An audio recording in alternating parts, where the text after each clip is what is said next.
Hello ma'am. Hello మా చెప్పమ్మా.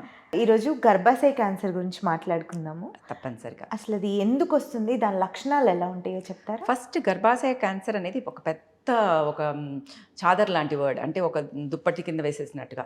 చాలా ఉంటాయి దాంట్లో. గర్భాశయం ముఖద్వార క్యాన్సర్ ఉంటుంది. గర్భాశయం లోపల పొరకు సంబంధించిన క్యాన్సర్ అవ్వచ్చు. గర్భాశయంకి సంబంధించిన మసిల్ ఏదైతే ఉంటుందో దానికి క్యాన్సర్ ఉండొచ్చు. ఫెలోపియన్ ట్యూబ్ క్యాన్సర్ ఉండొచ్చు. ఇవన్నీ గర్భాశయ క్యాన్సర్సే. అవి కాకుండా పక్కనున్న ఓవేరీ క్యాన్సర్స్ కూడా మనం గర్భాశయ క్యాన్సర్స్ అనే అనేస్తూ ఉంటాం. కానీ otherwise it has to be cervical cancer, endometrial cancers and leiomyosarcomas and fallopian tube cancers. ఇవన్నీ కూడా గర్భాశయకి సంబంధించిన క్యాన్సర్స్ మాత్రం. వీటి లక్షణాలు ఒక్కొక్క దానికి ఒక్కొక్క రకంగా ఉంటుంది. అవునమ్మా. ఎందుకంటే దాన్ని బట్టి మనం తెలుసుకుంటాం. ఎందుకంటే అవుట్కమ్స్ కూడా దాన్ని బట్టి ఉంటాయి. ఒకటి గుర్తించాలి, మనము చాలా లక్కీ ఉమెన్గా పుట్టడం అనేది. ఎందుకంటే మన క్యాన్సర్స్ అని తొందరగా చూపిస్తాయి. ట్రీట్మెంట్ సరిగ్గా చక్కగా ఉంటుంది. తొందరగా డయాగ్నోస్ అయ్యి తొందరగా ట్రీట్మెంట్ తీసుకుంటే దాని తర్వాత అవుట్కమ్స్ కూడా చాలా బాగుంటాయి. So that is the advantage women has. Because మనకి సిమ్టమ్స్ కనిపిస్తాయి. తెల్ల బట్టలాగా కావచ్చు, తెల్ల బట్ట with altered smell, foul smelling డిశ్చార్జ్తో ఉండొచ్చు, అధికంగా రక్తస్రావం అవ్వచ్చు పీరియడ్స్ టైంలో, ఆర్ ఇన్ బిట్వీన్ పీరియడ్స్ కూడా రక్తస్రావం అవ్వచ్చు, ఆర్ హస్బెండ్ వైఫ్ కలిసినాక రక్తస్రావం అవ్వచ్చు. ఇలాంటివన్నీ మనకి గర్భాశయ ముఖద్వార క్యాన్సర్లో కనిపిస్తాయి.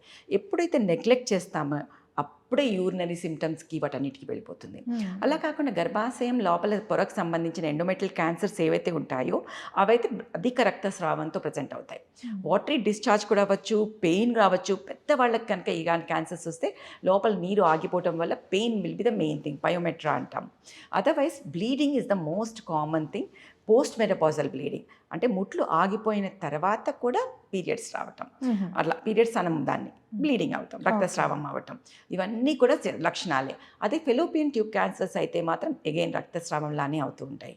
సో ఎప్పుడైనా కూడా ఎవరికైనా కూడా ముట్లు ఆగిపోయిన సంవత్సరం తర్వాత మళ్ళీ బ్లీడింగ్ అయినా, లేక white discharge with foul smelling or blood stained or intermittent ఇర్రెగ్యులర్గా స్పాటింగు బ్లీడింగు అవ్వటము, లేక హస్బెండ్ వైఫ్ కలిశాక మళ్ళీ బ్లీడింగ్ అవ్వటము, లేక 52 సంవత్సరాలు 55 సంవత్సరాల తర్వాత కూడా ఇంకా బ్లీడింగ్ అవుతూ ఉన్నా కూడా ఎవరైనా, ఇలాంటివి ఏమి జరిగినా కూడా వెంటనే డాక్టర్ని సంప్రదించి ఇవాల్యుయేట్ చేసుకోవాల్సిన అవసరం ఎంతైనా ఉంది. రైట్.